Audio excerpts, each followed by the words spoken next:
Story number 1. Bible thumping Karen tried to thump the wrong one, r/stories Reddit stories. I posted the story about hacking heaven, and this story I'm about to share was at my local Walmart. There will be references to the books, verses, and chapters one used, but it is only for the context of this story. So, I understand if this story is not your thing. I don't usually go out of my way to do this, but I have 2 visible tattoos. One is a Darth Vader puzzle for autism awareness tattoos and a cross tattoo. It wasn't like I had explicit images or something, even if I did. My business is my own, and it just got a bit under my skin, pun intended. If you've not read some of the stories I've posted, here's a bit of background for context. I'm a pastor's son, and I have also gone to detention centers to preach with the Gideons there. I'm one that doesn't push religion as it's the person's choice, and most churches don't like me as I state the facts, not sweet honey words. You'll see why in a minute. This happened about a year ago. I was shopping for some groceries to make fajitas that night. I remember it so well since I've told this story a dozen times over already. I had gotten my steak, chicken, fajita mix, and veggies for the dish. I decided that since I don't have much, I'll use the self-checkout. Anything more than 10 items I go to a cashier. It's a weird courtesy rule I have for myself. While waiting in line, I hear a woman with a very disgruntled tone say, "A cross tattoo, is that supposed to make you a good Christian?" I do have a tattoo of a cross on my forearm. I turned to meet the gaze of a middle-aged 5-foot woman and said, "Yes, it is a cross. You know your geometry is good for you." Apparently, this was not the response to give to Karen the thumper. She went on and on about how unholy tattoos are and that they taint God's temple. "Well, Karen, you thumped the wrong one today." I went full Bible tank fact check on her. I explained in the Bible that only referenced tattoos twice. First was Leviticus chapter 19 verse 28, and this was to correct the pagan usage of tattoos. I told her that if we followed those rules, then certain haircuts, including sideburns, were a sin. I further explained in Isaiah chapter 44 verse 5, where God's name was put on Israel's hand, speculation as this could be a hyperbole. I then explained in Romans chapter 12 verse 1-3 explains I can use my body as a living sacrifice holy and pleasing to the Lord. I then explained in 1 Corinthians chapter 6 verse 19-20 says glorify God in your body. The reference she is using as the temple is in reference to sexual sin, not tattoos. I was on a roll at this point and just continued on and on. People were actually listening to me as I laid holy revelations into this woman. Her face contorted to that of a Kaijin mask. Once I said my piece, she started on her holy crusade. That is how dare someone with tattoos lecture her on the Bible. If I knew my Bible, then I know it's a sin. I told her that if she actually knew it, then why did I have to reference the Bible to prove her wrong? Before she could say anything else, one guy walked up to me and said, "I've never seen someone win an argument against the Bible with the Bible." Karen didn't like this, not a single bit. Screeching I was some kind of false prophet and that my words would corrupt the soul. I simply told her, if what I said was wrong and not in the Bible, prove it. Also, isn't judging someone a sin in the Bible? Karen got so red you'd have thought she was face-painted. She stormed off ahead of me to check out and talk to herself the entire time. You can imagine what she was saying. While I waited because I let some people who had kids go in front of me, the guy came back to me and wanted to pick my brain more on the Bible. We had a nice discussion about various things, even talking as we walked out. Karen was long gone by this point, but if any Karens read this, watch what you say to others. You may get thumped back in a biblical way. Story number 2. Mama Karen wants entitled brat to ring the bell, because she deserves it. Well, hello Reddit, it's been a while. I was beginning to hope that my days of visiting this sub for anything other than enjoyment were over. But alas, life is never that simple and entitled idiots are never far away. First off, to the people who have been messaging checking in, I'm sorry I worried you, and I'm happy to say I'm not dead. I actually received 2 rounds of incredible news today. First, my sister gave birth to a beautiful baby girl at 817 this morning. She looks like an alien. Second, my body is cancer-free. But with the good comes the bad. And this mind-boggling encounter happened as I was leaving the clinic this afternoon. I was just a witness, and the lady who was the target of Mama Karen and the entitled brat was happy for me to share this. So let's get on with it. For those of you unfamiliar with a cancer ward or clinic where chemo is administered, and I pray you always will be, there is a little brass bell. This bell is a symbol of hope for all. It marks the end of treatment and the ringing in of the new chapter, hopefully, cancer-free. For me, I vomited right before I rang the bell because the anxiety of the unknown was almost as bad as chemo itself, but that's another story.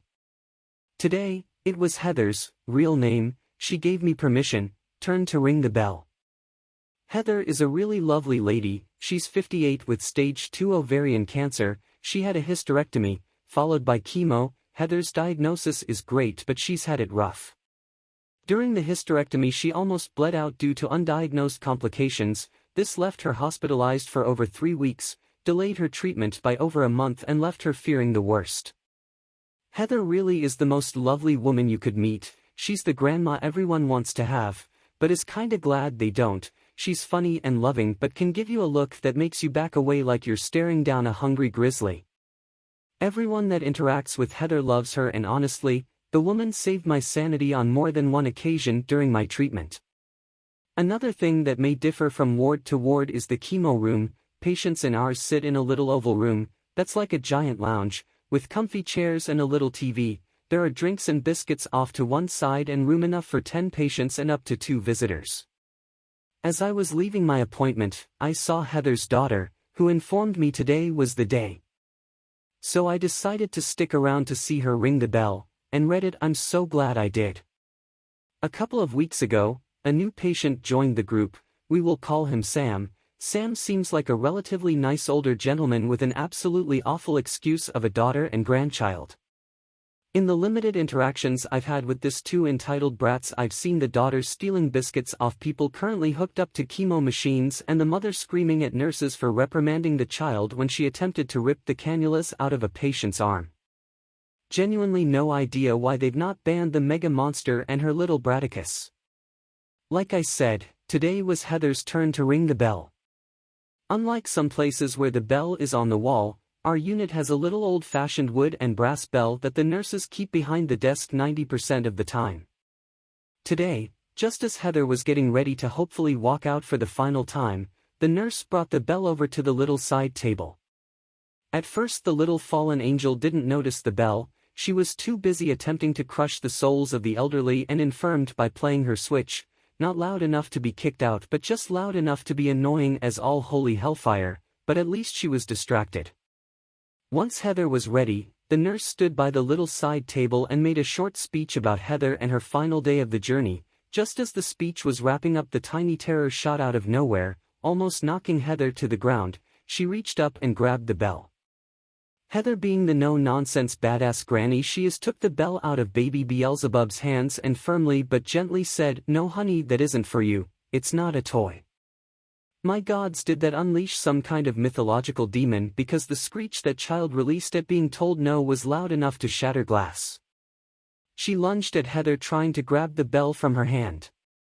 While mother thinks she's superior stood up screaming, "You can't do that, she's an innocent child. What kind of disgusting woman takes a toy from an innocent child? You're a *ich, *unt, *whore, etc. Give her back the bell, you don't need it, she deserves it more." It was a lot. It wasn't even a conversation. I'm pretty sure she growled it all in one breath. The harpy screeches went on for about 30 seconds of just incomprehensible nonsense.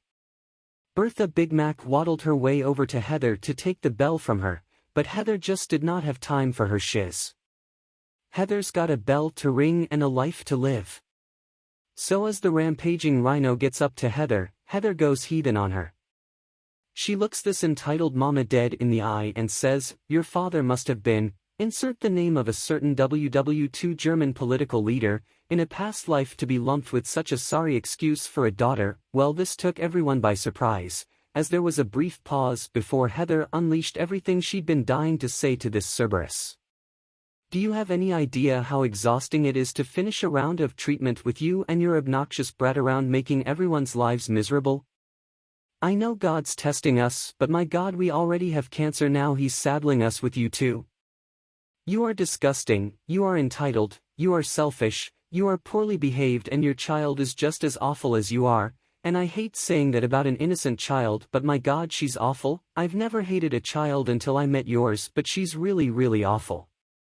She's not been kicked out of school, did I mention the kid's 10, because the teachers are targeting her. She's been kicked out of school because she's an entitled bully just like her entitled mother, and if you want any hope of her having a decent life, you'd become a decent parent and correct some of her behavior. But oh no, that would require correcting yours, you abominable excuse for a human being. It was glorious, awful, awkward, and silent. Betty Big Mouth had suddenly been struck dumb. The tantruming terror was gaping like a fish out of water, and then there was Sam. Sam broke the silence when he started laughing, like deep belly, full-bodied laughter. Mama Hodai looked horrified, angry, mystified, and humiliated as her father laughed hysterically. To be fair, not sure any of us knew how to react. After what felt like an hour but was likely about a minute, Sam stopped laughing and told his daughter and granddaughter, "You can sit down and shut up or go wait in the car." He then told Heather to go ahead and ring the bell. The slain beast and her beastette slinked back to their seats where they both sat shell-shocked, while Heather rang the bell. We clapped, some of the cheap seats clapped a little too enthusiastically, then Heather, her daughter, and I sauntered out of the room. Heather and I parted ways at the hospital entrance, and I wish her the world of luck, but I have a feeling she won't need it. If you can slay two Karens in one 90-second rant, cancer is nothing. I love Heather, but my God, I'm so glad she isn't my grandma. Ha. Story number 3. An entitled Karen tries pushing me off the train because it's too crowded. For a bit of background, my city's subway system is great. For as little as $0.87, $0.54 per ride, if you charge a special card with 12 of them, you can get from any point in the city to any other point. Some stations are more crowded than others. I had to switch trains to get to where I had to. There are different lines, which can be accessed from different station, which are connections between these lines. I had to go from line 1 to 2. Connection between those two were an escalator, a tunnel and stairs, or an elevator. So without any more useless info, let's get into it. The cast, me, Karen, normal person, NP for short. So, I was going to line 2, that connection station I was going to usually is really crowded, but this time it was not. From line 1, and after going down the escalator I saw Karen pushing trough the crowd, and in my head I was like, what the foo dash. Then I went to wait for the train. One comes every 8 to 15 minutes. 3 minutes later it comes. First people get off, then you can get on. When I try to get on, I get pushed off and into NP. Of course Karen was the one who pushed me off, and I yelled out, "Lady, what the dash?" She said, "It's too crowded, I can't let you in." She let like 10 other people in, but pushed me off and the train, and it wasn't crowded at all. NP asked me why I bumped into him like that, and I was like, that lady pushed me off the train. Then he said, I saw her doing something. After that I saw something that almost made me start laughing out loud. Karen fell off the train in an attempt to push someone else off. I got on, then the doors closed in her face. She started banging on the train and it went away, leaving her to wait for another one. Click here for an update post. Story number 4. A wild Karen and Karen Jr. encounter. So this just happened and I'm still shaking my head. For some context, I'm autistic and really don't handle confrontation well. However, I'm currently training my border collie, Storm, to be a psychiatric assistance animal. We are so very close to him being fully certified, but for the moment, our trainer and I organize passes for us to both go to buildings, planes, trains, etc., so I can expose him to different environments, sounds, smells, etc. Today we were getting on a train to the city, 1 hour 15 minutes ride. We got on at the front next to the guard, showed him the approval letter stating Storm is in training, and all was good. We boarded, and Storm laid under my legs taking up minimal room as per his training. We get to the first stop and in comes a Karen, K, and her younger daughter, Karen Jr., KJ. They both sit on the other side of the aisle, next to me. After a few minutes, KJ notices Storm laying under my legs and says to K, "Mum, that man has a dog, can I pat it?" And she replies with something along the lines of, "Just ask," but I can't be 100% certain as I wasn't actively paying attention. Next thing I know, I hear, "Excuse me," from KJ, and the following conversation ensues. KJ, "Could I pat your dog?" Me, "No sorry, he's currently training and can't be pet." KJ, "What do you mean he's training?" Me, "He's training to be an assistance animal, and it's very important that no one interferes with him." K, "Come back sweetie." Unfortunately, some people don't know how to share. I tried to remain calm, but Storm instantly knew my anxiety was flaring up, so he got up and comforted me as he is trained to do. I reward him with a treat, a "good boy," and finally the lathe command, at which point the Karen approached us. "K, you should be teaching him to interact with children. My daughter just wanted to give him a pat, and you rewarding him for ignoring her is just plain rude." Me, "Excuse me.